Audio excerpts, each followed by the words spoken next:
My name is Sisso. The other day, my daughter surprised me by asking if I could teach her how to do makeup. She's still in elementary school, but it seems like girls these days grow up so fast. When I was her age, I was excited about getting cheap candies that came with toy necklaces or lipsticks from vending machines. It feels like just yesterday I was changing her diapers, and now she's becoming a young lady. It almost brings tears to my eyes. Today, I wanted to reminisce about a time when I was more into beauty. It was about 8 years ago.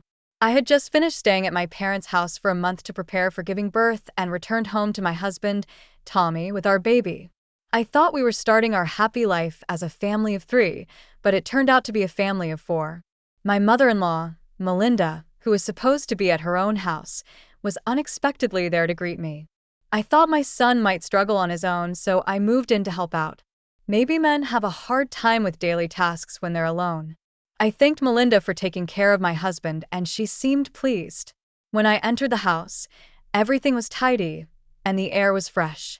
It seemed like having Melinda around was a good idea, but then a problem came up. My wedding ring, which I had to take off during pregnancy, was missing from the bedroom drawer where it should have been. I searched everywhere but couldn't find it. What was even weirder was that my special bag and shoes were also gone. These were items I hardly ever used and kept stored away. Feeling uneasy, I asked Melinda if she had tidied up the bedroom closet. She said she hadn't touched it. If Melinda didn't tidy up, then someone must have taken my things. Asked her if she noticed anything unusual while I was away. I asked both my husband and Melinda if they knew anything about the missing items, but they avoided making eye contact and denied that anything was wrong. They insisted that everything was normal. I tried to explain to them that my wedding ring, brand name bag, and shoes were missing, and it seemed like my bedroom had been burglarized. Melinda seemed surprised and asked if I was sure I had searched everywhere. In a panic, I nodded at her while calling the police on my mobile phone. When Melinda questioned why I was calling the police, I froze, caught off guard by her reaction. The police on the phone asked for details, and I struggled to provide them while feeling Melinda's disapproving gaze. In less than 10 minutes, 2 police officers arrived at our home, despite Melinda's insistence that it was all a misunderstanding. The officers wanted to see the room where the theft occurred. It was unsettling to realize that both Melinda and I were supposed to be victims in this situation. The idea of strangers entering our home made me feel faint, while Melinda was red-faced with anger, insisting that we didn't need the police. Even my husband tried to calm me down, saying it was just a couple of rings, and everything would be fine. Just a ring or two? I snapped back. Those are our cherished rings that we bought together. They're irreplaceable. The police officer watched me closely and then asked me to show him the room where the incident occurred. He suggested that my husband and mother-in-law stay in the living room while we talked. As we walked to the bedroom, Melinda continued to protest angrily, saying it wasn't right to snoop around someone's home. But I couldn't help but think that if the house was in my husband's name, it was also my home. The older officer seemed puzzled by their behavior and asked if I had been living with my mother-in-law all this time. I explained that I had returned from my parents' home just today and discovered that Melinda had been living here while I was away. When asked if my husband had discussed letting his mother stay, I said I never agreed to it. Before I left for my parents' house, the missing items were here. I didn't have proof for the ring and bag, but I did have a photo of the shoes. I was considering selling them secondhand. See, the save date on the data is exactly a month ago, right? The police officer said, narrowing his eyes as if he was starting to piece something together. Let's take a look at the room, he suggested. I led the officer to the bedroom and explained again where the missing items had been stored. While he collected fingerprints, he noticed a handkerchief on the shelf that was unfamiliar to me. What's that? He asked, pointing to it. I examined it closely and realized it wasn't mine or my husband's. I explained that the shelf was where we kept our favorite photos and paintings, and my husband knew I always kept it tidy. I had never seen that handkerchief there before. Feeling uneasy, I apologized for not noticing it earlier. It seemed strange that valuable items had gone missing while unfamiliar ones were appearing. The officer asked for permission to investigate further, and I agreed. To my surprise, he found a small camera hidden inside the handkerchief. For what? Espionage. I wondered aloud. The officer remained calm amidst my confusion and checked other drawers, different from where the missing items were stored. Eventually, he found a cable in a drawer near my husband's side of the bed. The cable fit the small camera he had found earlier. That officer remarked with a wry smile. The mother's behavior is a bit suspicious, but the husband seems fishy too. I struggled to understand the situation and asked, "What do you mean?" "Your husband might have installed this camera," the officer explained. "They found a cable for playback and wanted to check the video." "Can I use that computer?" he asked, pointing to my husband's laptop. Confused but hopeful to uncover the truth, I agreed. The officer connected the camera to the laptop effortlessly, and the laptop recognized it, opening up the menu. He selected a command and chose a random file. To our shock, the video displayed our bedroom. I went with the officer to the living room, where my husband and Melinda were waiting. Melinda immediately complained, but we had to undergo questioning, feeling like criminals. My husband was also in a foul mood, dismissing it as a fuss over nothing. "Enough! Whose fault is this?" I exclaimed in anger, slamming my hand on the living room table. "I'm still recovering from giving birth, and they made me run around and panic like this. How dare you act so brazenly after what you've done? I know everything now. Look at this," I said, taking the laptop from the officer and playing the video we had just seen. My husband and Melinda gasped as they watched themselves on screen, rummaging through the bedroom shelves, taking my ring and bag and leaving. In the video, my husband was telling Melinda about selling the stolen items. "We can both have some fun," he said. Melinda laughed, surprising me with her carefree attitude. "Who would have thought she had such sellable items?" she remarked. "It's hard to prosecute family living together for theft," she added, seemingly unfazed. "Mom, you're amazing. So knowledgeable. So shameless," my daughter chimed in. Despite their misdeeds being pointed out, they showed no signs of guilt. Instead, the conversation suggested they were proud of their cunning. I couldn't believe that the culprits were inside the house all along. My agitation and anger grew, while my husband looked scared. Melinda still denied any wrongdoing, despite being clearly seen in the video. "Okay, since you insist, let's watch this," I said, playing a different video. "Oh, come on. What about your wife?" Melinda exclaimed, trying to deflect attention. The video showed Melinda intimately engaged with a much younger man on a bed. She seemed unconcerned about her husband, referring to him as Rocky and expressing happiness about their affair. "Don't worry, I'll give you some money," she assured the younger man, wrapping her arms around his neck. It was as if she was trying to absorb his youthfulness, though I hadn't seen it before. It resembled something straight out of a club scene. "Thank you, Melinda. I love you.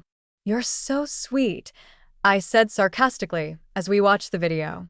Melinda's alluring voice and actions on screen made even my husband look away, unable to bear it.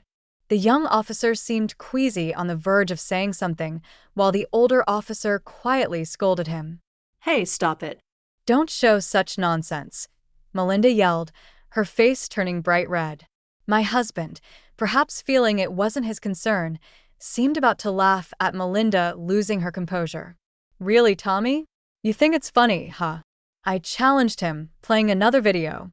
As the video played, revealing my husband's affairs, the young police officer burst into uncontrollable laughter while the older one scolded him again. In one video, Ashley was stroking my husband's head, asking how many other women he was seeing. My husband responded with practice lines, claiming she was the only one. The pattern repeated with the other women, each time promising gifts in exchange for secrecy. It was clear my husband had been leading a double life, lavishing gifts on these women. "You might have noticed he's making a huge loss buying branded items for each encounter," I remarked bitterly. The only video showing Melinda's actions was that one, suggesting the recording button was accidentally left on, capturing the moment. Melinda not only stole my things but also got caught in her own actions. Rest assured, it's not some peculiar hobby to watch Melinda's actions, or maybe it is, I added. Melinda and my husband, embarrassed and exposed even to the police, were pale and slumped in defeat. But it wasn't over yet. Just as I thought this, the intercom rang. "They're here," I said. Seems like you are cheating in your son's house, huh? I told him. No, no, it's not like that, my husband protested. What do you mean it's not? Bruce asked. Sil, could you play the video? I said, casting a cold glance at the bewildered Melinda. Bruce burst into loud laughter as he watched her video. An old woman like this, seducing a young man for money? Aren't you ashamed? He joked. Melinda blushed furiously, her previously defiant attitude gone. That was funny. Let's see my son's too. Let's see how much he's grown, Bruce said, laughing while focusing on a particular part of my husband in the video. After watching all the infidelity videos, Bruce commented with a straight face, both mother and son letting young people take their money. Beyond disappointing, it's pitiful. Needless to say, Melinda and my husband would have preferred being laughed at. What we learned from my questioning was that Melinda accidentally found out about my husband's affairs. She kept it secret in exchange for using our house to meet her own lover. For Melinda, it was embarrassing to be seen with a much younger man, and her lover, lacking money and having a wife, couldn't easily find places to meet. For my husband, having the freedom to invite girls he met online without going out was cheaper and much more convenient.